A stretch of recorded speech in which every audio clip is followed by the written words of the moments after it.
Hi everybody, welcome to my channel. My name is Ashim, and this training entry, this video is going to cover workouts spanning this whole week. If you want to skip through the various workouts, you can check 8 seconds into this video for bench press day 2, 3 minutes and 37 seconds into this video for extra workout 1, 4 minutes and 4 seconds for the extra workout 2, and 5 minutes and 55 seconds for deadlift day 2. Before I begin with the nitty-gritties of each workout, I want to say that I've been doing Anderson front squats every workout this week. In the beginning, this exercise was a real thorn in my butt and I just wasn't able to crack it. I lacked the confidence to nail it for more than singles and it was driving me crazy. But just as perfect practice makes perfect performance, all the high frequency squatting paid off, and towards the end, you will see me doing sets across the board which are all doubles. I'm very happy with this outcome. Okay, let's begin with the first workout. Bench press day 2 was very challenging and I progressed on the band resisted bench work by adding a rep to the set with 80 kilos. I'm trying to get as much volume as possible in as conservative a manner as I can handle before I need to do an informal reset and increase the intensity and correspondingly drop the volume. I mentioned in my last video how I think I found a way to tweak my bench press to make it possible for me to handle heavier loads. I said that my grip originally was off and the bar kept rolling down my palm towards the base of my fingers, that ended up throwing me off and also making it really painful for me. Well, I was worried earlier about forgetting this little nugget come next bench workout, which is this workout, but that did not happen. I remembered exactly how I managed to cross grip the bar and hold it firmly in my hand, and I repeated the same practice. It is because of this that I was able to put in so much quality volume at such high intensities. If anyone had told me that I'd be benching 100 kilos for 5 reps, I would never have believed that. This has been a long time dream come true for me. I never thought this was possible. I think it's funny right now how my max on bench press is 102.5 kilos, but I can crank out 100 kilos for reps and sets across. I will probably need to experiment and find my new max in the next few weeks. I want to mention that for most of the band work sets, I was able to pause the press at the bottom on all the last reps. I think it's very important for me to build that stability and work capacity. This reminds me of my shoulders. I want to preface what I have to say next with letting you all know that I'm not a certified medical practitioner, and what I'm about to say next is purely anecdotal, and I'm hoping that it helps some of you who are in my shoes. I suffer from genetically loose shoulder joints, most joints like thumbs, hips, etc. But my shoulders are the worst, and I've had many painful dislocations on both shoulders.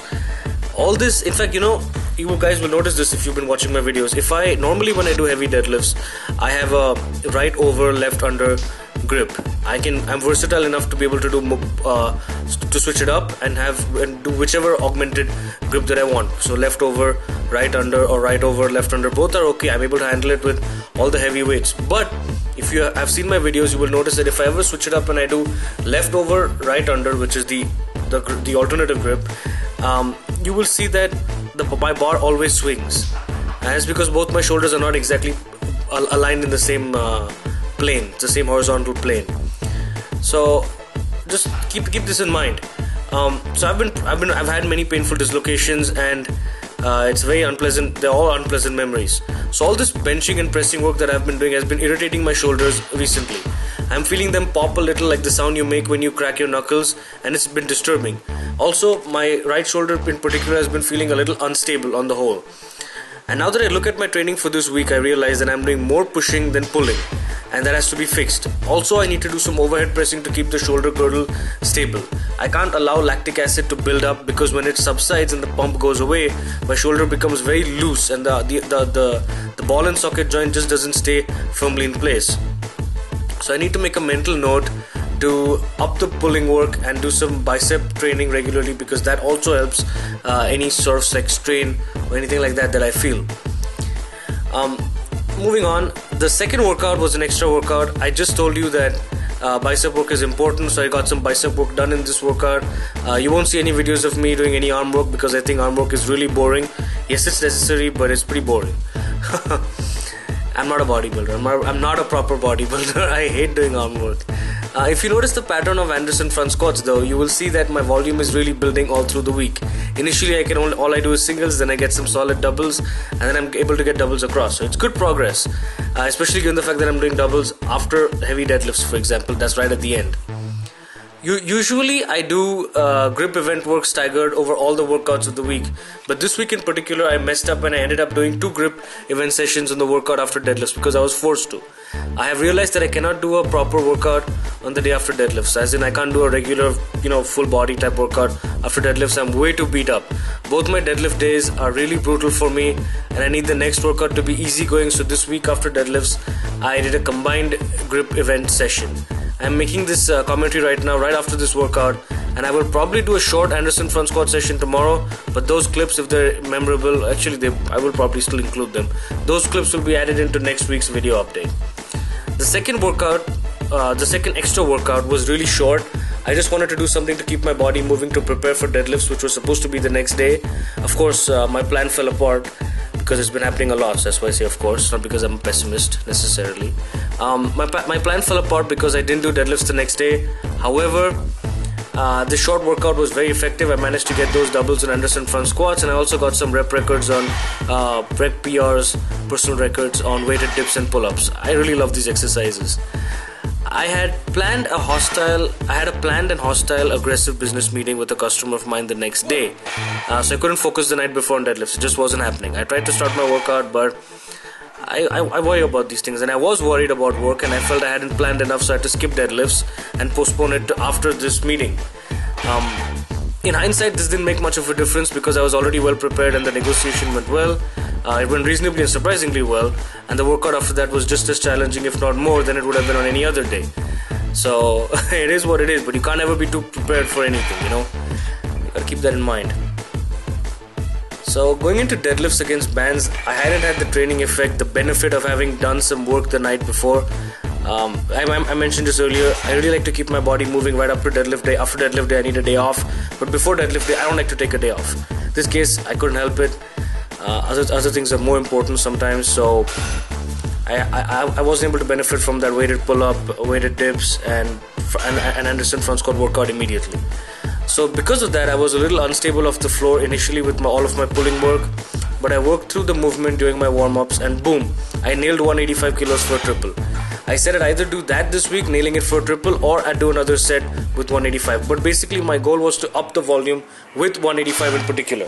So if you scroll back several videos, you'll see that I think 4, 5, 6 weeks ago my overall volume was around 11 reps. Now it's much more. I think this workout is 17 or something like that. I've been able to build up the volume.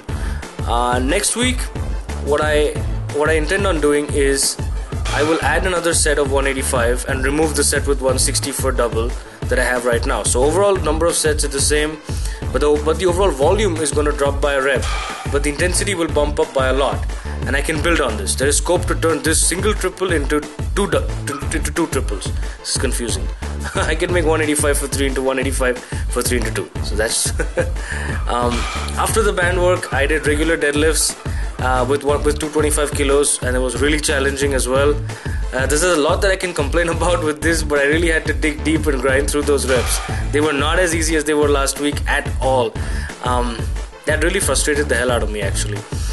Although at the same time I don't mind the grinding because it's inherently I'm a grinder.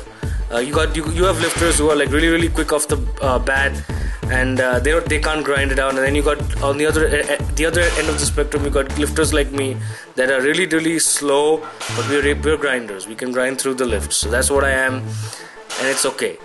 My point is, however, that my performance compared to last week dipped a little bit, and I wasn't very happy about that. But next week is going to pick up again, hopefully, so not much to complain about. It is comforting to know that under less favorable training conditions, I'm still owning 225 kilos for reps. So that's a huge positive to take away from this. I reckon right now that I can take 225 for 5 reps if I really go balls to the wall. The problem with doing things like that is that I can go 225 for 5 reps right now. Next week, they might be a little sluggish, or they might be even better. but the week after that it's going to fall to maybe 4 reps. I will not be able to pull to 25 for 6 at this stage. I'm fairly certain that that's not going to happen.